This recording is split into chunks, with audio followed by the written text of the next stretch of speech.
Hi there, my name is Elise Vega. I've studied over 10 languages and you might be wondering how I plan all that out. And I'll tell you, but first you have to acknowledge I have a desk now. Isn't that just grand, honestly? I feel like I've never had a filming space that I was 100% like completely satisfied with. And I'm not even done. Like, I'm gonna paint the walls in here. We're gonna get some little LED lights. It's gonna be a moment, okay? But for now it is a millisecond? I don't know. In the last couple months, I've been using Notion to plan out and execute my language studies. I know I am so late on the Notion train, okay? It's one of those applications or like websites that I heard about for years and years, and I just always assumed like, oh, it probably has a subscription, and if it's really that good, it's probably expensive. And the last thing that Miss Elise de Vega Speaks needs is another expensive monthly subscription. So I just didn't participate until now, or until July. It's October now. Anyways, as you can imagine, when I started using it back in July, I was so shocked to find out that it's completely free if you're using it as an individual, and it can single-handedly cure your undiagnosed ADHD. Did you know that? Okay, no, well, it hasn't cured my undiagnosed ADHD, but it has made it a lot more neat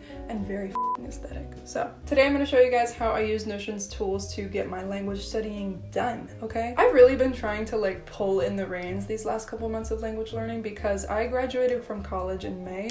And during my time in university, I adopted so many bad habits, like with goal setting, with planning, and like that stuff inhibits me from actually following through with language learning. Since I graduated, planning my language studies on Notion has been so seamless. It's been like a pleasure. It's not something that I dread anymore, and it's just genuinely such a fun application to use. It's so customizable, it's so user-friendly, it's everything. So let's jump right in. Welcome to my Notion layer. This is very intimate for me. Don't f this up. It's intimate to see the place where people plan out their entire lives, okay? At least I think so. So this is the Cozy Language Study Corner. I should preface this by saying that I've already made my study corner into its own template, so if you want to go download that and make it your own, customize it, feel free. I will leave the link in the description of this video. So looking at my sidebar, I use Notion for a lot of things. I use it to kind of just like manage my life in general. As you can see, we have the life admin folder, which holds like, I don't know, finances, travel, and this is the language study folder. So this is where I have my hub. I kind of just use the study corner as like a central hub to like host all of my more detailed pages. Because if you look through it, honestly, like this is not, you know, it's kind of just hosting all the more detailed stuff. It's pretty basic when you look at it. So I'll just give you a quick top to bottom tour, and then we'll go more detailed into like the specific pages. So up here, we just have some quick links. Getting started, this is what I use when I'm getting started in a new language, or I use it to do like my monthly refresh every month. We got resource lists, my monthly study log. Then down here we have the language specific pages. I finally figured out how to do cards on Notion, and I'm so happy. In these I basically just store like vocabulary or like specific project pages, which we'll go into later. So just looking at these very quickly, it's basically just all the languages that I study or want to study. I haven't made one for every single language yet, but you get the picture. It has like how many days I've been learning it, what level I'm at. And I put like a progress bar. I know that it's, obviously I'm not exactly 66.6% fluent in French, but I kind of just divided it up that way based on like the CEFR levels. Okay, it's math, okay? You wouldn't get it, okay? And then down here, I've embedded a study playlist. So this playlist has like 6 hours of music. It's all chill. Honestly, not a lot of it is like music with words because I personally can't study when like somebody's talking in my ear. Because if I'm studying a language, I need to focus on that. Like I can't have just like words coming into my brain. Honestly, that's for studying in general, not just for languages. So yeah, if you download this template, you can take mine out and put your own playlists in it. You can do whatever you want with it. I kind of switch them out sometimes. I'll put like different playlists in here, but Study by Fire, chef's kiss. And then down here is my weekly planner. So I've just used like Notion's columns feature to make, you know, 6 columns for, I guess, each of the days. Well, Saturday and Sunday are together. But anyways, I just make to-do lists like for my languages. At the beginning of every week, I plan out like my activities for each day. That way I don't have to constantly worry about like every day, like, okay, what am I going to do today? What am I going to do today? I can just plan it out at the beginning of the week and then, you know, check off what I end up doing. So yeah, as you can see, like Monday, Tuesday, Wednesday are French days. Then I have a Turkish day on Thursday. Go back to French on Friday.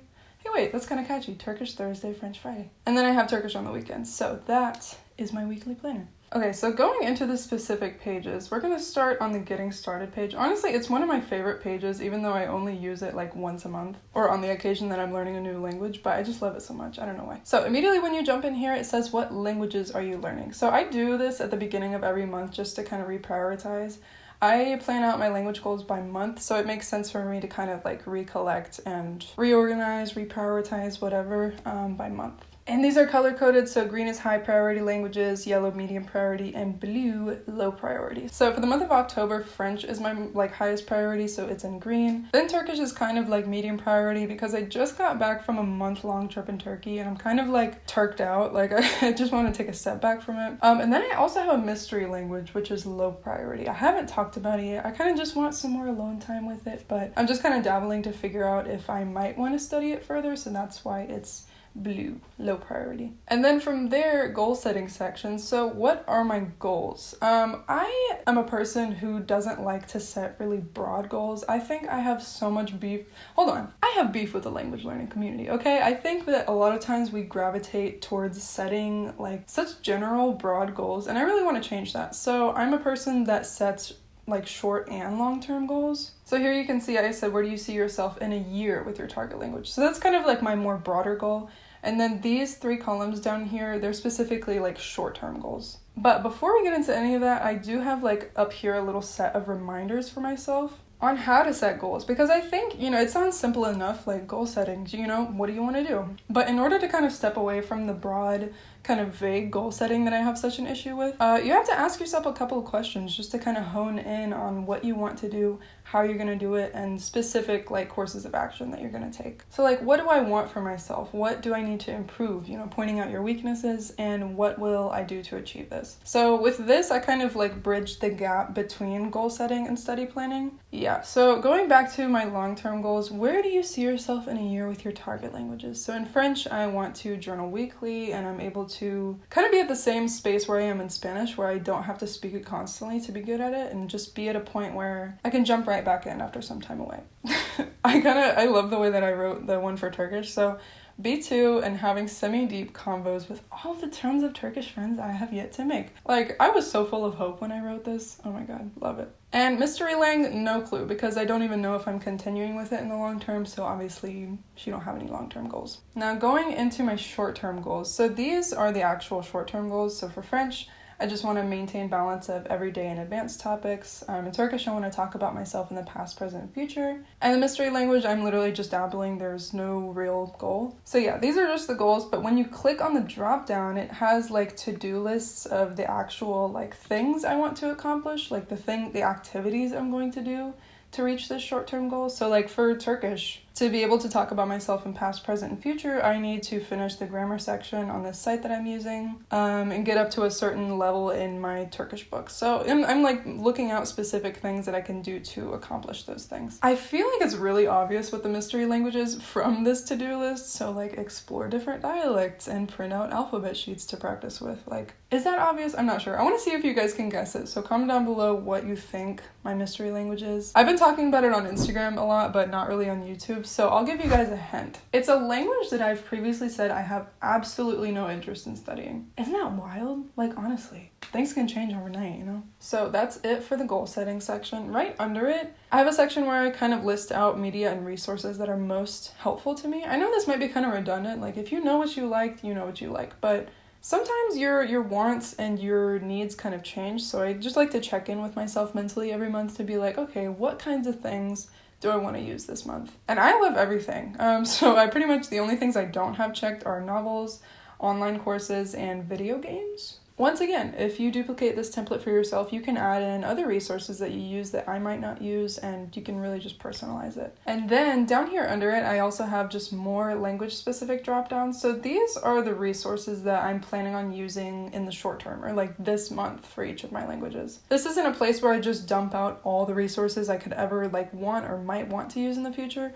We have a separate page for that I'm going to show you guys, but these are kind of just like what's in my rotation currently, or what I like to use most right now. So for French, I like the Easy French podcast because they have a transcript along with it. I like using Netflix and LingoPie, Boozoo, italki, of course, that's a classic. Turkish is a bit different, so I have a textbook, Turkish for Anfänger. I have Easy Turkish, which is a YouTube channel and podcast. And for my mystery language, honestly, I don't know too many resources. It's kind of confusing finding resources for it, so I do need to find more for that. But Anyways. And then at the end, we're getting a little bit more specific about like how much time we're gonna study per week this month. I'm a person that likes to plan my studies out per week. I find it so stressful to like, okay, I'm gonna study 1 hour per day. But if I tell myself like, okay, I'm gonna study 6 hours this week, it's so much easier to be flexible in my studies and be like, okay, well, I could do 30 minutes this day, 1 hour this day, maybe even 2 hours this day. So yeah, I start out with a number per week and then I divide it up into like the different languages that I'm planning on pursuing based on how much of a priority they are. So for French, it's more of the priority right now, so I'm giving it 4 hours this week, and Turkish is kind of just taking a little backseat, so 2 hours this week. I also just like to keep a reminder of what my typical study session length is that like works best for me, because this can change and it can fluctuate over time. You know, I think when I was in university, I would really get maxed out and burnt out after like 30 minutes of study. But since I have a lot more free time as an unemployed college graduate, I can even go up to an hour or more than an hour nowadays. So I just like to remind myself like how long I should study for, because studying for hours and hours is not the move. Like you're gonna get really tired and burn out. And this is the most specific, I guess. So what days can you study? And at this point in time, I'm studying literally every day except Sunday. For some reason, I'm on my shit these days. So like you guys saw earlier in my weekly planner, we got Monday, Tuesday, Wednesday in French, Turkish Thursday, French Friday, Turkish Saturday, and then I have a little rest on Sunday. Okay, dude, and that is the getting started page. Honestly, it's so short, but there's so much detail in it, so I really put my heart into that one. So we're back in the study corner. I wanted to show you guys next my resource lists, and I say lists plural because there's a couple here. So this one, the Language Resource Master List, that's pretty much the only one that I use, because on this list I've compiled like almost 300 language resources that I use for all of my languages. It took me a long ass time, and I actually made it its own template on my Gumroad site if you want to go get it. But in the case that you want to just make your own, I made this just like blank resource list template that you can do it yourself. So when we open up the resource list, it just says a reminder to resist overloading on resources in your routine. I think it's best to incorporate maybe like 4 or 5 into your routine at a time, because if you're using too many things, it's going to feel like very chaotic and sporadic, I feel like, in your studies. But then when you go down, we have like tables to kind of just organize and categorize any resources that you're using now or might like to save for the future. So in the tables, for example, we have just like the name of the resource type. So like, is it a book? Is it a website? Is it a podcast? Then you can categorize it by like skills that it's good for and the levels that it's good for. And by the way, these are the CEFR levels, like A1 to C2.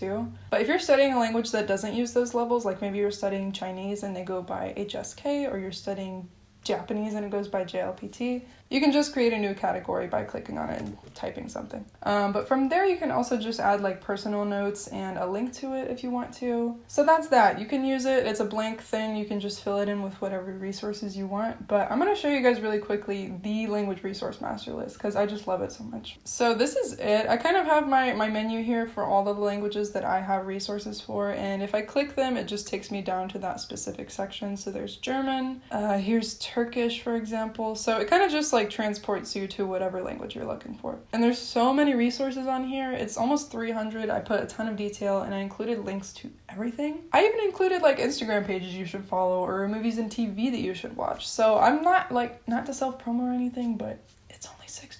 Anyways, okay, so going into my monthly study log. This one's pretty straightforward. It's literally just a calendar. I only touch this once a week, so like on Friday or Saturday, I'll input everything that I did that week.